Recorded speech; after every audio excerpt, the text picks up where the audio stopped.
अपनी 3 देशों की यात्रा के आखिरी चरण में न्यूजीलैंड पहुंचे प्रधानमंत्री नरेंद्र मोदी। ऑकलैंड में पीएम क्रिस्टोफर लक्सन ने की आगवानी। डीजीपी ने चाईबासा में की नक्सल उन्मूलन अभियान की समीक्षा। राज्य के सीमावर्ती क्षेत्रों में विशेष चौकसी के निर्देश, अपराध नियंत्रण पर दिया बल। नशे के कारोबारियों पर रांची पुलिस का शिकंजा, ब्राउन शुगर समेत कई सामान बरामद। गिरिडीह पुलिस ने 5 साइबर अपराधियों को दबोचा। और अगले 3 दिनों तक राज्य में गर्जन और वज्रपात का येलो अलर्ट। हल्के से मध्यम दर्जे की बारिश का पूर्वानुमान, तापमान में नहीं होगा कोई बदलाव।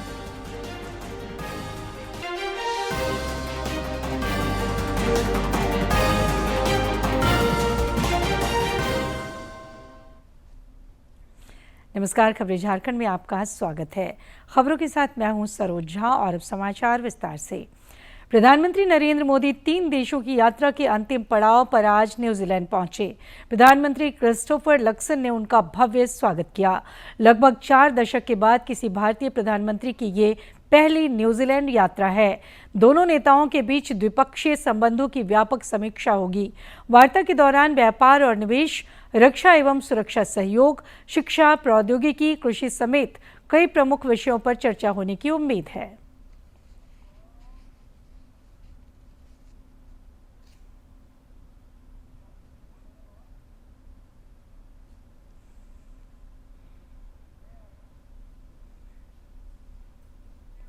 भारत और न्यूजीलैंड के बीच मुक्त व्यापार समझौता एफडीए सिर्फ एक व्यापारिक समझौता नहीं है, बल्कि दोनों देशों के रिश्तों में एक ऐतिहासिक अध्याय है। मार्च 2025 में शुरू हुई बातचीत महज 9 महीने दिसंबर में पूरी हो गई। ये भारत के सबसे तेजी से संपन्न होने वाले एफडीए में शामिल हो गया।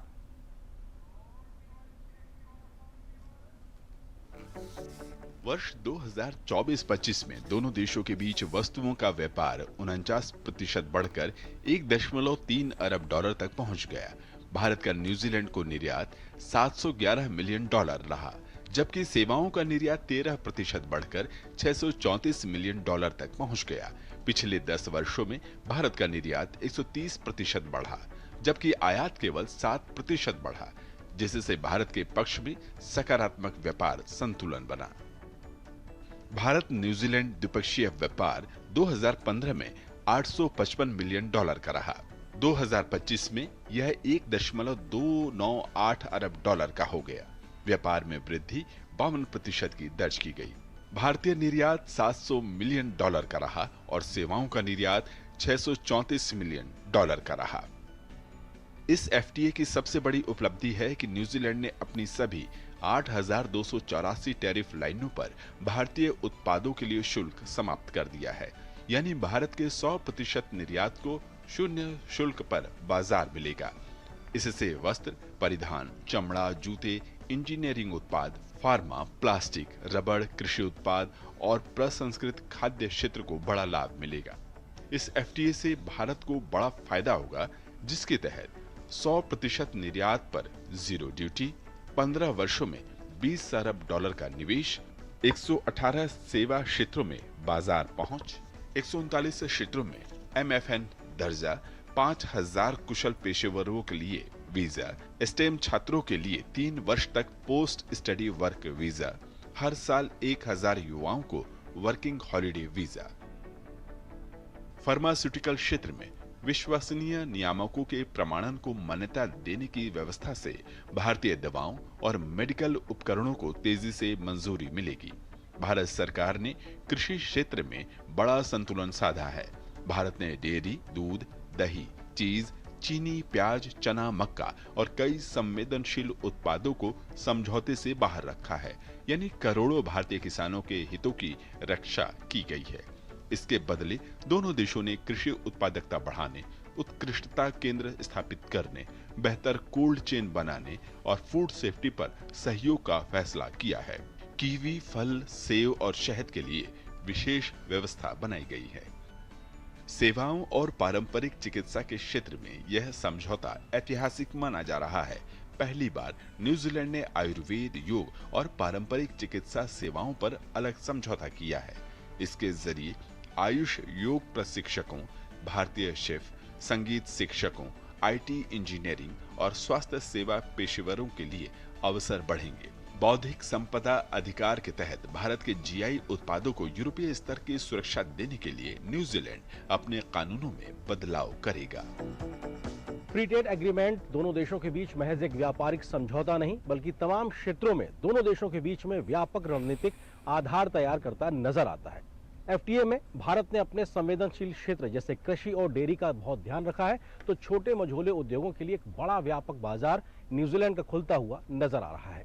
FTA का आधार और प्रधानमंत्री मोदी की मौजूदा यात्रा दोनों देशों के आपसी संबंधों को नई ऊंचाइयों तक ले जाने में मददगार साबित होगी।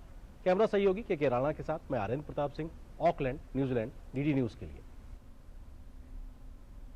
पुलिस महानिदेशक तदाशा मिश्रा ने कोल्हान क्षेत्र में चल रहे नक्सल विरोधी अभियान, अपराध नियंत्रण एवं कानून व्यवस्था की स्थिति को लेकर चाईबासा में एक उच्च स्तरीय समीक्षा बैठक की।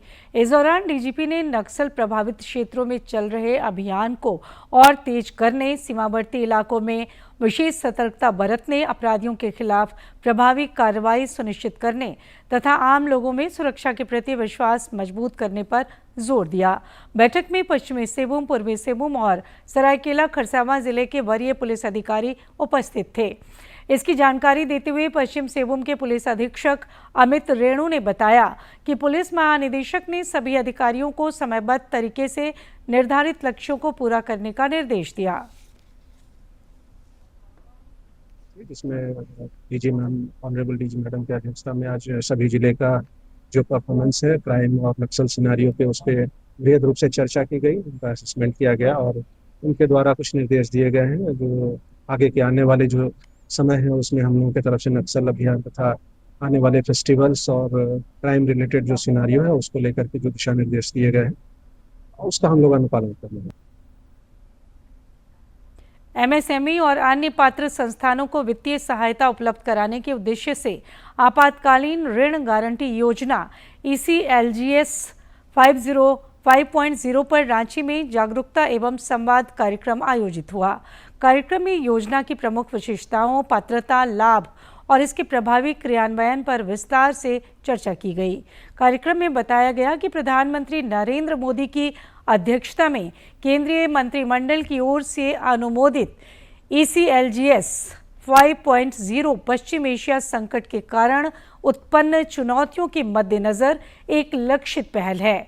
योजना का उद्देश्य सदस्य ऋणदाता संस्थानों को अतिरिक्त कार्यशील पूंजी ससमय ऋण उपलब्ध कराने के लिए प्रोत्साहित करते हुए उद्योगों की निरंतरता और स्थिरता सुनिश्चित करना है। आपातकालीन ऋण गारंटी योजना पर मंत्री दीपक बिरुआ ने आज पश्चिमी सिंहभूम जिले में आयोजित नवनियुक्त कर्मियों को नियुक्ति पत्र सौंपा। इस मौके पर सांसद जोबा मांझी समेत कई अन्य गणमान्य लोग मौजूद रहे। कार्यक्रम को संबोधित करते हुए उन्होंने कहा कि राज्य सरकार का हर क्षेत्र में रोजगार सुनिश्चित करना प्राथमिकता है। उन्होंने सभी नवनियुक्त कर्मियों को शुभकामनाएं देते हुए उनके उज्जवल भविष्य की कामना की।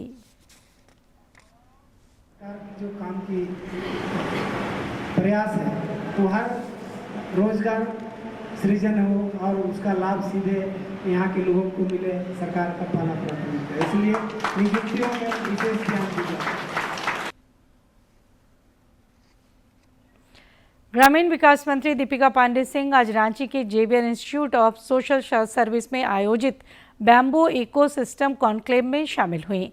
कॉन्क्लेव को संबोधित करते हुए उन्होंने झारखंड में बांस आधारित औद्योगिक विकास एवं आजीविका संवर्धन पर जोर दिया। उन्होंने कहा कि बांस केवल एक प्राकृतिक संसाधन नहीं बल्कि ग्रामीण रोजगार, महिला सशक्तिकरण, स्थानीय उद्यमिता और आत्मनिर्भर झारखंड का सशक्त आधार है। बांस को लेकर प्रभावी ढंग से कार्य किए जाने पर झारखंड देश में बांस आधारित उद्योगों का अग्रणी केंद्र बन सकता है। उन्होंने कहा कि राज्य सरकार किसानों को प्रोत्साहन के साथ साथ उद्यमियों को नए अवसर देने की दिशा में निरंतर कार्य कर रही है। प्रदेश कांग्रेस पार्टी ने विशेष गहन पुनरीक्षण कार्यक्रम SIR की समय सीमा 15 दिन और बढ़ाने की मांग की है। इस संबंध में पार्टी प्रभारी के राजू और प्रदेश अध्यक्ष केशव महतो कमलेश समेत अन्य नेताओं ने आज अपर मुख्य निर्वाचन पदाधिकारी सुबोध कुमार को एक ज्ञापन सौंपा। शिष्टमंडल ने बताया कि रांची, हटिया, धनबाद, झरिया और बोकारो जैसे अत्यधिक आबादी वाले क्षेत्रों में फॉर्म वितरण और उनके डिजिटलाइजेशन की रफ्तार बहुत कम है। आशंका बनी हुई है कि बड़ी संख्या में नागरिक अपना गणना फॉर्म भरने से वंचित रह सकते हैं। इसीलिए इन्यूमरेशन फेज की अंतिम तिथि को 29 जुलाई से बढ़ाकर 13 अगस्त की जाए। रांची उपायुक्त मंजूनाथ भजंत्री ने आज विशेष गहन पुनरीक्षण अंतर्गत जिले में एन्यूमरेशन फॉर्म के वितरण, संग्रहण और डिजिटाइजेशन कार्य की समीक्षा की। इस दौरान उन्होंने सख्त चेतावनी देते हुए कहा कि किसी भी स्तर पर लापरवाही बर्दाश्त नहीं की जाएगी। रांची जिला में लापरवाही करने वाले कुछ BLO और BLO सुपरवाइजर को चिन्हित कर कार्रवाई की प्रक्रिया शुरू की गई है। बैठक के दौरान जिला निर्वाचन पदाधिकारी ने एन्यूमरेशन फॉर्म के वितरण, संग्रहण और डिजिटाइजेशन की गति में तेजी लाने का निर्देश दिया। उन्होंने बताया कि अब तक रांची जिला में 58.67% फॉर्म का वितरण हो चुका है, जबकि लगभग 13% फॉर्म का डिजिटाइजेशन किया जा चुका है। रामगढ़ जिले के रजरप्पा स्थित सिद्धपीठ मां छिन्नमस्तिके मंदिर परिसर में आज वार्षिक आषाढ़ी पूजा श्रद्धा, उल्लास और वैदिक विधि विधान के साथ संपन्न हुई। वर्ष में केवल एक बार आयोजित होने वाले इस खास अनुष्ठान के मौके पर मां छिन्नमस्तिके को 56 प्रकार के दिव्य व्यंजनों का महाभोग लगाया गया। साथ ही विभिन्न प्रकार के ताजे ऋतु फलों से गर्भगृह का श्रृंगार भी किया गया। रामगढ़ में दामोदर और भैरवी नदी की संगम पर स्थित सिद्धपीठ रजरप्पा का पूरा माहौल भक्तिमय और अलौकिक नजर आ रहा था। प्रधान पुजारी सुबोध पांडा ने विशेष आषाढ़ी पूजा के धार्मिक और आध्यात्मिक महत्ता पर प्रकाश डाला। जोगिनी एकादशी है, ये बहुत ही तिथि महत्वपूर्ण है और हमारे क्षेत्र के लिए, झारखंड के लिए, खुशहाली के लिए माँ छिन्नमस्तिका न्यास समिति एवं पंडा परिवार और रामगढ़ क्षेत्र के जितने भी सभी लोग यहाँ पर आकर आषाढ़ी पूजा करते हैं, सभी के खुशहाली के लिए। इस महापर्व के अवसर पर रजरप्पा में केवल झारखंड ही नहीं बल्कि पश्चिम बंगाल और बिहार से आए श्रद्धालुओं का भी एक बड़ा तांता देखने को मिला। कोलकाता से विशेष रूप से पहुंची महिला श्रद्धालु रश्मि कुमारी और बिहार के आरा से आई मनीषा सिंह ने मां के दर्शन के बाद अपना अनुभव साझा किया। आज बोलते हैं ये साल भर में एक पूजा है और ये पंडित जी हैं वो करते हैं और ये बहुत बड़ी मान्यता रखती है। लोगों का खूब खुशहाली हो, खूब आदमी की कदर हो और बढ़े आगे। इस दिन माँ का महिमा था, चुने नहीं थे, हम आए थे मतलब यहाँ पे घर है दर्शन करने के लिए, लेकिन हमको आज का सौभाग्य मिला कि माता हमको यहाँ पे बुला ली। आषाढ़ी पूजा के अवसर पर मंदिर न्यास समिति और स्थानीय पंडा समाज के द्वारा सुबह से ही विशेष पूजा अर्चना और श्रृंगार की प्रक्रिया शुरू की गई। राजधानी रांची से पहुंचे श्रद्धालु प्रकाश कुमार और धनबाद से आए सुभाष चक्रवर्ती ने मंदिर की व्यवस्था और माहौल की सराहना की। काफ़ी अच्छा जगह है, यहाँ पे आना चाहिए लोगों को और आके अपना श्रद्धा जरूर व्यक्त करना चाहिए। सब सुखाली से अपना जीवन जिए, अपना जो भी उसका मोटो है अपना फुलफिल करे, लाइफ में आगे बढ़े, यही कामना करेंगे। रजरप्पा में संपन्न हुई ये भव्य आषाढ़ी पूजा इस बात का प्रतीक है कि सदियों बाद भी हमारी सनातन संस्कृति और शक्ति उपासना की जड़ें कितनी गहरी हैं। भारी बारिश को मात देती भक्तों की ये अटूट आस्था मां छिन्नमस्तिके के प्रति उनके अगाध प्रेम को दर्शाती है। रामगढ़ से के तिवारी की रिपोर्ट। और केंद्रीय गृह मंत्री अमित शाह ने नई दिल्ली में सीमांत जिला पुलिस अधीक्षक सम्मेलन को संबोधित किया। इस दौरान उन्होंने कहा कि केंद्र सरकार का स्मार्ट बॉर्डर विजन आधुनिक तकनीक और बेहतर निगरानी के समन्वय पर आधारित है। श्री शाह ने कहा कि पिछले 12 वर्षों में सरकार ने वैज्ञानिक दृष्टिकोण अपनाते हुए सीमा सुरक्षा को मजबूत किया है। एक वैज्ञानिक दृष्टिकोण के साथ बॉर्डर सुरक्षा के लिए, सीमा सुरक्षा के लिए काम हुआ है। सबसे पहले बॉर्डर इंफ्रास्ट्रक्चर पर राजस्व खर्च होना, इसकी प्रायोरिटी चिन्हित करना और चिन्हित प्रायोरिटी पर इंफ्रास्ट्रक्चर को बढ़ाना। हम पीछे मुड़कर देखते हैं तो 2013 का बॉर्डर इंफ्रास्ट्रक्चर और आज के बॉर्डर इंफ्रास्ट्रक्चर में 400% का परिवर्तन है। मैं आंकड़े देना नहीं चाहता, बहुत लंबी बात है, मगर एक वैज्ञानिक दृष्टिकोण के साथ बॉर्डर सुरक्षा की पहली जो रिक्वायरमेंट थी, बॉर्डर के इंफ्रास्ट्रक्चर को मजबूत करना, इसको सरकार ने बहुत अच्छे तरीके से किया है। गिरिडीह पुलिस को साइबर अपराध के खिलाफ एक बार फिर बड़ी सफलता हासिल हुई है। पुलिस ने ताड़ाटाड़ थाना क्षेत्र से 5 साइबर अपराधियों को गिरफ्तार किया है। मामले की जानकारी देते हुए पुलिस अधीक्षक डॉक्टर विमल कुमार ने बताया कि विशेष टीम ने छापेमारी कर 5 आरोपियों को गिरफ्तार किया है। इनके पास से 10 मोबाइल, 13 सिम कार्ड, 1 लैपटॉप और 4 मोटरसाइकिल बरामद हुई है। उसमें 5 लोग थे, जनार्दन मंडल, अशोक कुमार, बबलू कुमार, एक अशोक कुमार और हैं, और विष्णु कुमार। ये सभी ताराटाड़ थाना क्षेत्र के अलग अलग गांव के रहने वाले हैं और इन लोगों के द्वारा इन लोग के पास से 10 मोबाइल, 13 सिम कार्ड, 1 लैपटॉप और 4 मोटरसाइकिल बरामद किया गया। और जब सारे मोबाइल को देखा गया तो उनके द्वारा फर्जी APK फाइल भेज करके कस्टमर सपोर्ट के नाम पे APK फाइल भेजकर, वाईफाई एयरटेल का APK फाइल भेज करके इनके द्वारा लोगों से साइबर ठगी किया जा रहा था। रांची के तमाड़ थाना क्षेत्र में पुलिस ने नशीले पदार्थों की तस्करी मामले में बड़ी कार्रवाई की है। पुलिस ने इस मामले में 2 आरोपियों को गिरफ्तार किया है।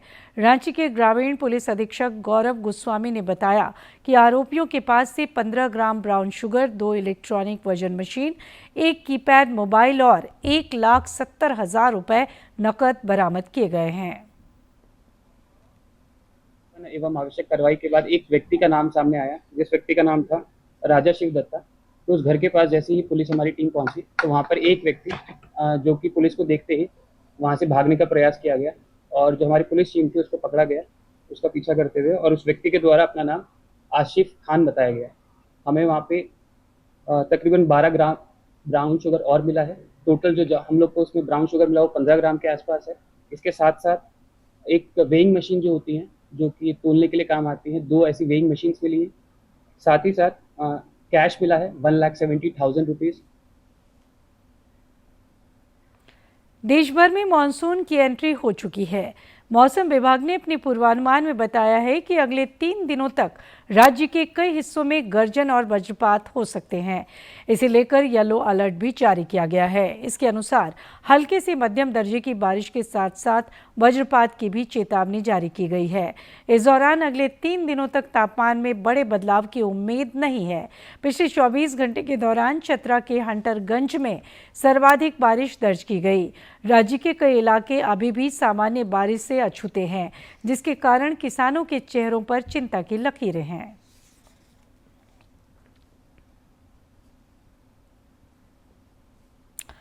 राजधानी रांची के मोराबादी इलाके में सड़क किनारे वर्षों से अपनी दुकानें लगाकर आजीविका चलाने वाले सैकड़ों स्ट्रीट वेंडर्स को नगर निगम द्वारा हटाए जाने का मामला अब तूल पकड़ चुका है। रांची नगर निगम की इस कथित दमनकारी कार्रवाई के खिलाफ भारतीय पथ विक्रेता महासंघ ने प्रेस वार्ता का आयोजन कर नगर निगम प्रशासन को कटघरे में खड़ा किया है। वेंडर्स एसोसिएशन का कहना है कि ये पूरी कार्रवाई केंद्र सरकार के स्ट्रीट वेंडर्स अधिनियम की मूल प्रावधानों का उल्लंघन है, जो फुटपाथ दुकानदारों को उजाड़ने से पहले उनके उचित पुनर्वास और वेंडिंग जोन आवंटित करने की गारंटी देता है। और यह सब बड़े बड़े लोगों के इशारे पर यह काम चल रहा है। हमारे जो स्ट्रीट वेंडर एक्ट के जो हमारे लीडर्स हैं, ये लगातार रांची के अंदर कैंपेन चला के लोगों की सुरक्षा की बात कर रहे हैं, उनके लिए आंदोलित हैं। और अब जिलों की कुछ खबरों को देखते हैं फटाफट अंदाज में।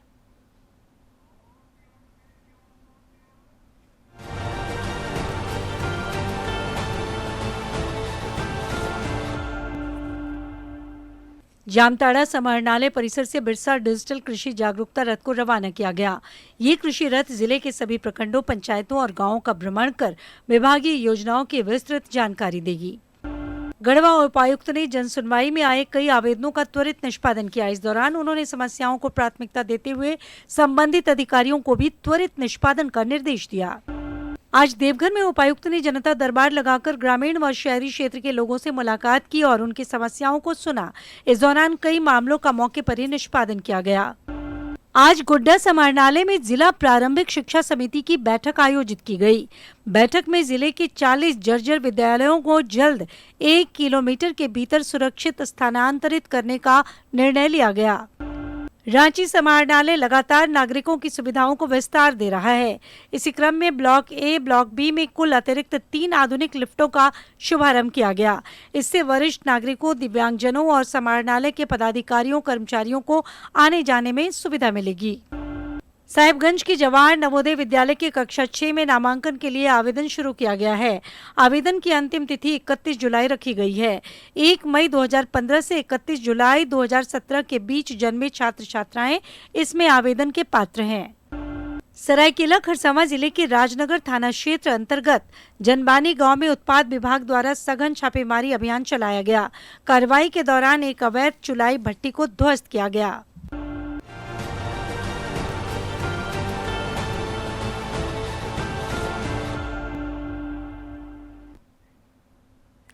सरायकेला खरसावां जिले की बेटियां सीमित संसाधनों और सामाजिक चुनौतियों के बावजूद कबड्डी के मैदान में अपनी एक अमिट पहचान बना रही हैं।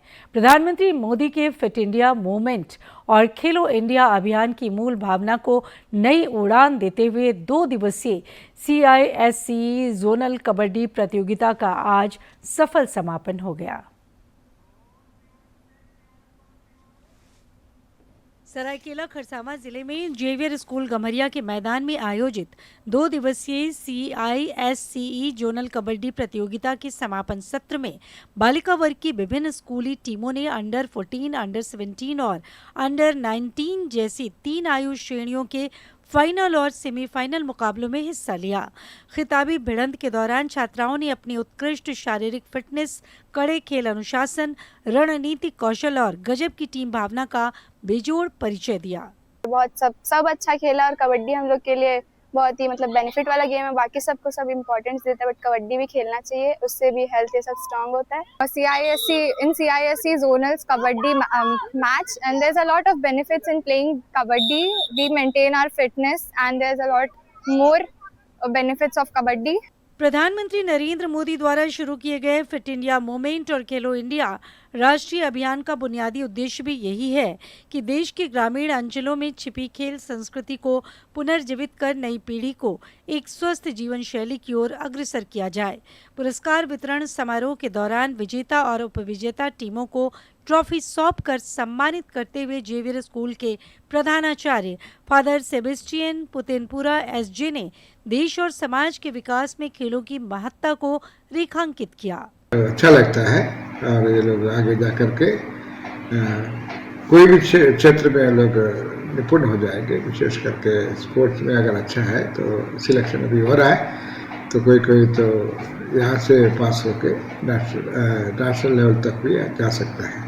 तो हम सभी जो इसको ऑर्गेनाइज कर रहे हैं सबको हम धन्यवाद देते हैं। साथ ही साथ बच्चों को हम शुभकामनाएं देते हैं कि ताकि ये लोग आगे जाकर कभी कुछ अपने जीवन में कुछ अच्छा कर सकते हैं। सरायकेला की ये जाबाज बेटियां आज इस राष्ट्रीय फिटनेस अभियान की जीवंत मिसाल बनकर उभर रही हैं। जो लड़कियां कभी सामाजिक संकोच, पारिवारिक बंधनों और सीमित संसाधनों के अभाव से घिरी हुई थी, आज वही खेल के मैदान से अपनी कामयाबी की नई इबारत लिखकर नई पीढ़ी को प्रेरित कर रही हैं। सरायकेला खरसावां की धरती से उभर रही ये बेटियां सिर्फ कबड्डी नहीं खेल रही, बल्कि फिट इंडिया और खेलो इंडिया के सपने को नई उड़ान भी दे रही हैं। CISCE जोनल कबड्डी प्रतियोगिता ने साबित कर दिया है कि यदि ग्रामीण प्रतिभाओं को सही से अवसर और मंच मिले तो वे राष्ट्रीय स्तर पर भी अपना दमदार पहचान बना सकती है। मैं अनूप मिश्रा, DD न्यूज़, सरायकेला खरसावां। देश के 1 करोड़ घरों की छतों पर सोलर पैनल लगाकर हर महीने 300 यूनिट तक मुफ्त बिजली उपलब्ध कराने के उद्देश्य से केंद्र सरकार ने पीएम सूर्य घर मुफ्त बिजली योजना की शुरुआत की है। हजारीबाग के अधिक से अधिक लोगों को योजना का लाभ दिलाने के उद्देश्य से सांसद मनीष जायसवाल ने केंद्र का उद्घाटन किया। हजारीबाग के लोगों को पीएम सूर्य घर मुफ्त बिजली योजना का लाभ दिलाने के उद्देश्य से सांसद मनीष जायसवाल ने केंद्र का उद्घाटन किया। उन्होंने बताया कि योजना के तहत लाभुकों को सरकार सोलर पैनल की लागत का 40% राशि सीधे बैंक खाते में सब्सिडी के रूप में देती है। इसका उद्देश्य लाभुकों को हर महीने 300 यूनिट मुफ्त बिजली प्रदान करना है। पीएम सूर्य घर योजना के माध्यम से 10 किलोवाट तक का जो है सोलर पैनल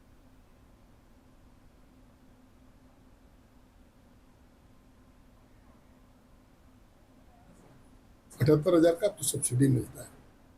इसके दो फायदे हैं, एक तो आपका बिजली का बिल कम हो जाएगा, ये 2 मॉडल में भी आता है, एक हाइब्रिड मॉडल आता है और एक जो है आपका अपना मतलब उसी पे सस्टेनेबल मॉडल जो है वो आता है। हजारीबाग के बंसीलाल चौक के पास इस केंद्र का उद्घाटन किया गया है। केंद्र के प्रोप्राइटर हेमंत कुमार ने बताया कि कोई भी व्यक्ति इस योजना का लाभ ले सकता है। उन्हें ऑनलाइन प्रक्रिया के माध्यम से आवेदन करना होगा। आवेदनकर्ता के घर में इंजीनियर पहुंचकर सोलर पैनल लगाएंगे। इंजीनियर उनके घर पे साइट पे जाकर विजिट करेंगे, देखेंगे कि उनके घर में हम लोग सोलर लगा सकते हैं या नहीं लगा सकते हैं। यही प्रोसेस है। उसके बाद फिर फर्दर इंजीनियर लोड्स चेक करेंगे। उसके बाद फिर उनके घर में डॉक्यूमेंट्स का जरूरत पड़ता है, जैसे पैन कार्ड का जरूरत पड़ेगा, आधार कार्ड का जरूरत पड़ेगा, तो बिजली बिल का जरूरत पड़ेगा। तो ये डॉक्यूमेंट देने के बाद फिर हम लोग उनके घर को विजिट करके देखेंगे कि हाँ ये सफिशिएंट है, यहाँ पे लग सकता है, तब फिर हम लोग वहाँ लगाएंगे, फिर फर्दर हम लोग उसको प्रोसेस करेंगे। प्रधानमंत्री नरेंद्र मोदी की ये सोच ऊर्जा के क्षेत्र में देशवासियों को आत्मनिर्भर बनाने में मील का पत्थर साबित होगी। इस योजना के तहत मुफ्त में बिजली प्राप्त होगी, वहीं ग्रिड बेचकर लाभुक अतिरिक्त पैसा भी कमा सकते हैं। डीडी न्यूज के लिए हजारीबाग से गौरव प्रकाश की रिपोर्ट। रांची विश्वविद्यालय का 67वां स्थापना दिवस समारोह आर्यभट्ट सभागार में आयोजित हुआ। 3 दिवसीय स्थापना दिवस समारोह की शुरुआत कुलपति प्रोफेसर सरोज शर्मा ने सामूहिक रूप से दीप प्रज्वलित कर किया। इस दौरान विद्यार्थियों ने रंगारंग कार्यक्रमों के माध्यम से विश्वविद्यालय के गौरव गाथा को प्रदर्शित किया। मौके पर कुलपति ने कहा कि वर्ष 1960 में स्थापित रांची विश्वविद्यालय की समृद्ध शैक्षणिक और शोध परंपरा रही है। वर्तमान में विश्वविद्यालय में लगभग 16,000 विद्यार्थी अध्ययनरत हैं और राष्ट्रीय शिक्षा नीति के अनुरूप शिक्षा व्यवस्था को लगातार मजबूत किया जा रहा है। के करीब विद्यार्थी हैं और राष्ट्रीय शिक्षा नीति यही कहती है कि करिकुलम सिर्फ पढ़ना नहीं है, किताबी ज्ञान नहीं है, उसके साथ साथ कला, संस्कृति, गीत, संगीत, फाइन आर्ट्स, ये सब है। शोध पे हमारी एक परंपरा रही है और हम आगे भी शोध को बहुत अच्छा रिसर्च डेवलपमेंट सेल की हम स्थापना हमारे यहाँ हुई है और उसके साथ साथ भारतीय ज्ञान परंपरा बहुत सारे क्षेत्रों में हमने विकास किया है। और अंत में मुख्य समाचार एक बार फिर।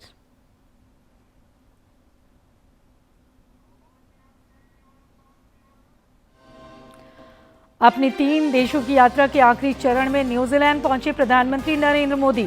ऑकलैंड में पीएम क्रिस्टोफर लक्सन ने की आगवानी।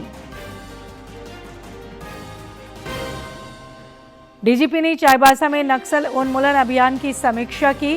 राज्य के सीमावर्ती क्षेत्रों में विशेष चौकसी के निर्देश, अपराध नियंत्रण पर दिया बल। नशे के कारोबारियों पर रांची पुलिस का शिकंजा, ब्राउन शुगर समेत कई सामान बरामद। गिरिडीह पुलिस ने 5 साइबर अपराधियों को दबोचा। और अगले 3 दिनों तक राज्य में गर्जन और वज्रपात का येलो अलर्ट। हल्की से मध्यम दर्जे की बारिश का पूर्वानुमान, तापमान में नहीं होगा कोई बदलाव।